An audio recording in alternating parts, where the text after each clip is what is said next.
Is Billy Abbott finally stepping into his destiny, or is he just lighting a match in a room full of gasoline?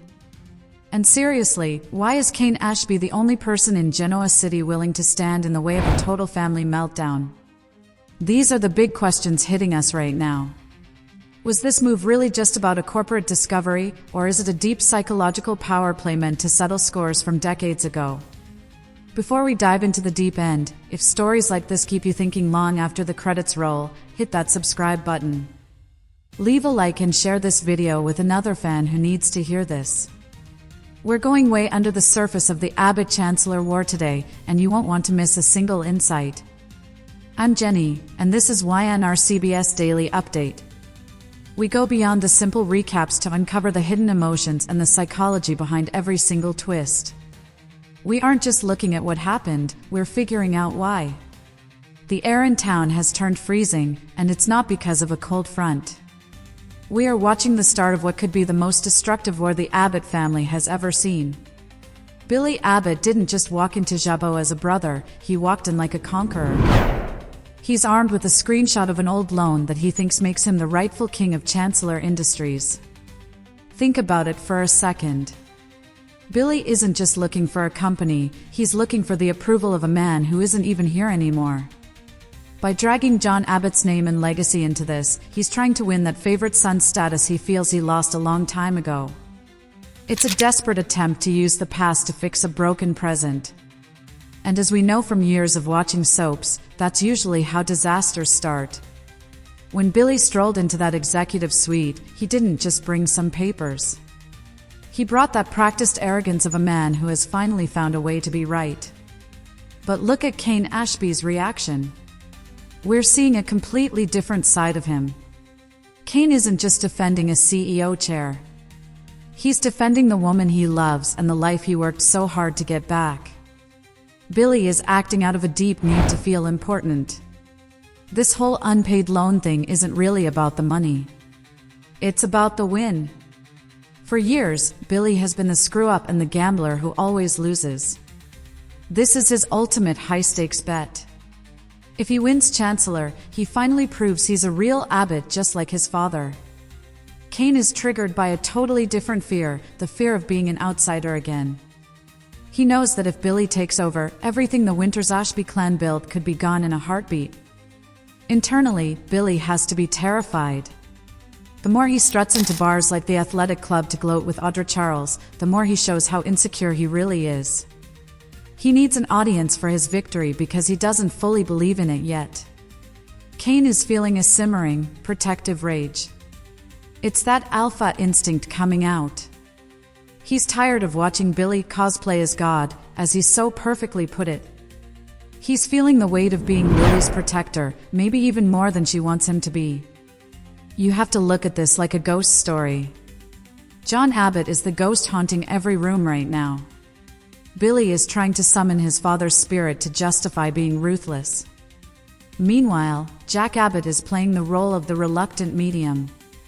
He wants to believe his brother, but he's scared of the damage it'll cause. This isn't just about contracts, it's about a family trying to figure out what their last name is actually worth. Honestly, Billy's generous offer to demote Kane to the R&D basement is one of the most insulting things he's ever done. It's a masterclass in being mean while acting like you're doing someone a favor. He isn't just firing a rival, he's trying to bury him. And I have to say, I disagree with Jack being neutral here. By refusing to pick a side, Jack is basically handing Billy the matches. If you don't stop a fire when it's small, don't be surprised when the whole house burns down. Billy is stuck in a gambler's mindset. He thinks that because he's lost so much, he is due for a win. It's like an addiction to the rush of a takeover. For Kane, this is about how much he's already invested. He's put so much into his redemption and getting back with Lily that he'll do anything to protect it. He's even willing to get ugly to save the company. While the corporate world is exploding, we have a different kind of tension over at Crimson Lights. Victoria Newman and Kyle Abbott are two people who should definitely know better, yet they're bonding over family trauma. Why are they doing this? It's a classic case of finding comfort in the wrong place. Victoria is emotionally exhausted because of Nick's struggle with addiction and her father's constant chess games. Kyle is feeling left out by his own family as Jack gets obsessed with keeping the corporate peace. They are two corporate soldiers who are just tired of the war. They're finding a temporary truce in each other's company. Victoria is feeling a rare sense of vulnerability. She admitted she wishes she could carry some of Nick's pain herself. That's heavy emotional lifting, and it makes her crave someone who will just listen. Kyle is more than happy to be that person. He's feeling seen for the first time in a while. He isn't being judged as an Abbott or a Newman tool, he's just a friend. But this is a ticking time bomb. By connecting with Kyle, Victoria is accidentally starting a new war between the families. It's not just about business, it's about loyalty. When Claire and Holden walked in on them, that awkward hello was the sound of a secret starting to leak. Kyle and Victoria are playing with fire, and Claire's reaction was totally fair. If you were Claire, wouldn't you wonder why your mother is getting cozy with your first love? It feels messy in a way the Newmans usually try to avoid. Victoria is being really reckless here. She should be focusing on her brother's recovery instead of Kyle's support. She's suffering from caregiver burnout. She spent so much time worrying about Nick that she's looking for an escape, and Kyle represents a simpler world. Kyle is struggling with his own identity. He doesn't know where he fits in the power structure, so he's attaching himself to a strong person like Victoria to find his footing. Then we have the legend himself, Danny Romelotti. He's making a big move by buying half of the Shadow Room. On the surface, it's a sweet story about a rock star finally coming home. But there's more to it. Danny is trying to stop running. For decades, his whole life was the road and the next gig. By buying a piece of Genoa City, he's making a real commitment to Christine and his family. He's trying to prove he can be a normal person without a stadium crowd screaming his name. Christine is obviously happy, but there's a little bit of worry there. She's scared he'll miss the music. Danny's serenade was his way of promising her, and himself, that the music doesn't have to die just because the touring stops. The Shadow Room isn't just a club, it's a sanctuary. In a city where everyone is fighting for power, Danny is fighting for peace. But by partnering with Noah Newman, he's accidentally stepped into that Newman orbit. Peace in this town is always just an illusion. I love seeing Danny back, but is he being too idealistic? This is a city that eats peace for breakfast. It's high time he put down roots, but can he really handle the boring reality of running a business without the fame? He's realizing a gold record doesn't keep you warm at night. He's trading achievement for family. One of the most intense scenes was Billy cornering Holden Novak on the patio. Billy basically told him to pick a side or risk losing everything. That was pure corporate bullying. Billy did this because he knows he doesn't have the full support of the legal team. He needs to peel off Lily's allies one by one. Holden is the perfect target because he's new and ambitious. Billy is using fear and greed to force a loyalty he hasn't earned. Holden is feeling trapped. He told Claire he's exhausted by the spying and the chaos. He came here for a career, not a combat zone. Billy, on the other hand, is feeling powerful. Pressuring a younger employee gives him that alpha rush he's been craving. This is a test of his power. If he can break Holden's loyalty to Lily, he proves to himself that he is the rightful leader. I really hate this move by Billy. It's predatory. Holden shouldn't have to pick a side. In a healthy company, you pick the side of the business, not the warring egos of the bosses. Billy is turning Chancellor into a cult of personality, and it's going to push away the people he needs to run the place. He's using Holden as a pawn in a bigger game. Things are about to get much worse. Billy is doubling down on his proof, and Kane is doubling down on his ugly defense. But the real trouble might come from somewhere we don't expect, the buried secrets of Adam Newman and Chelsea Lawson. The show is dropping hints about Kansas for a reason. If Adam's past comes back, it gives Victor the perfect distraction. Victor has a rogue Abbott on his chessboard, and he needs a way to get control back. Nothing does that like a family scandal. I predict that Billy's paperwork will be proven real, but the legal loophole will be so small that he'll need a betrayal from inside the family to make it work. I think Ashley or Tracy might be the ones to finally pull the plug on Billy's crusade to save the family name.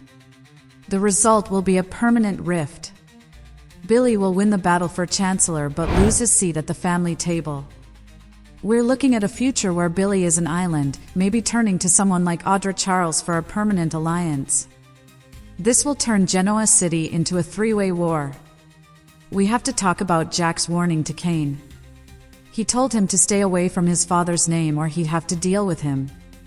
This is the heart of the whole episode. Jack is the self-appointed guardian of the family honor. For him, John Abbott is a moral compass. By threatening Kane, Jack is trying to protect the only thing he has left. Even if Billy is wrong, Jack can't let an outsider like Kane drag the Abbott name through the mud.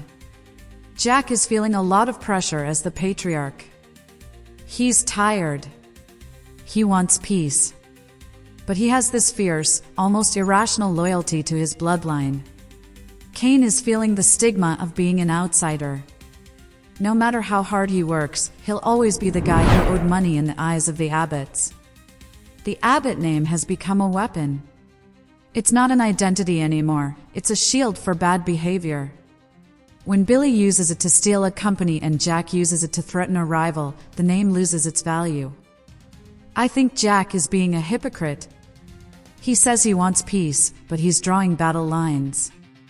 Family honor is important, but not more than the truth. If the Abbotts really own Chancellor because of a debt, why is it ugly for Kane to point out that Billy is being a dictator?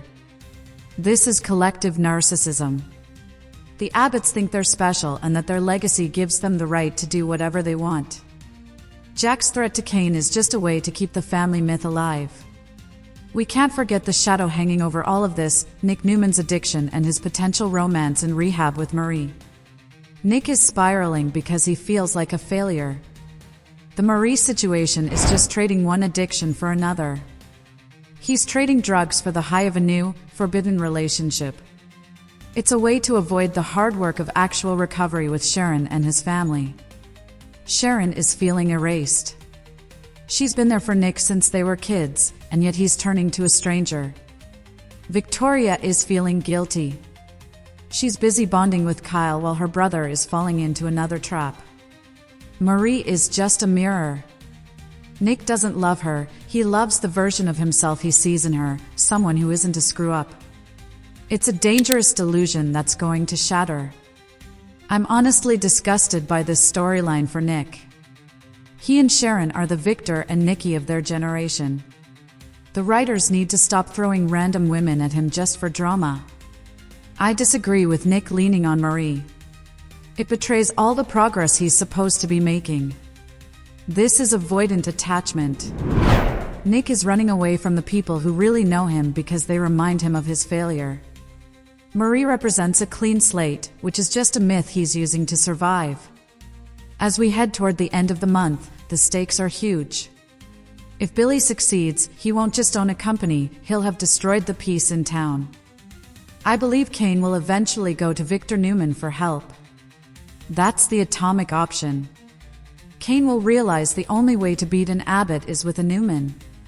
This partnership will be risky, but it might be the only way to stop Billy. The cost for Lily and the Winters family will be high, though. Victor doesn't do anything for free. We'll see a total reorganization of power. Lily might get frozen out of her own company while Victor and Billy fight for what's left. The Shadow Room will become the new neutral ground where everyone meets to plan their next betrayal. Now, I want to hear from you because this war is splitting fans right down the middle. Whose side are you on? Do you think Billy is rightfully taking back his father's legacy, or is he just an arrogant man with a god complex trying to rule the world? And what about the Victoria and Kyle spark? Is this the true soapy drama you're here for, or is it a move that betrays the show's history? Let's get a debate going in the comments. Are the Abbotts the heroes or the villains here? Thanks for sticking with me through every layer of this drama. The battle for Chancellor is just getting started, and the secrets in Kansas are starting to come up. If you enjoyed this and want more deep dives into the emotions of your favorite soaps, don't forget to hit that subscribe button and turn on notifications. Leave a like to let us know you want more of this content. I'm Jenny, and this is YNR CBS Daily Update. Remember, in Genoa City, the past is never really buried, it's just waiting for someone to find the receipts. See you in the next update.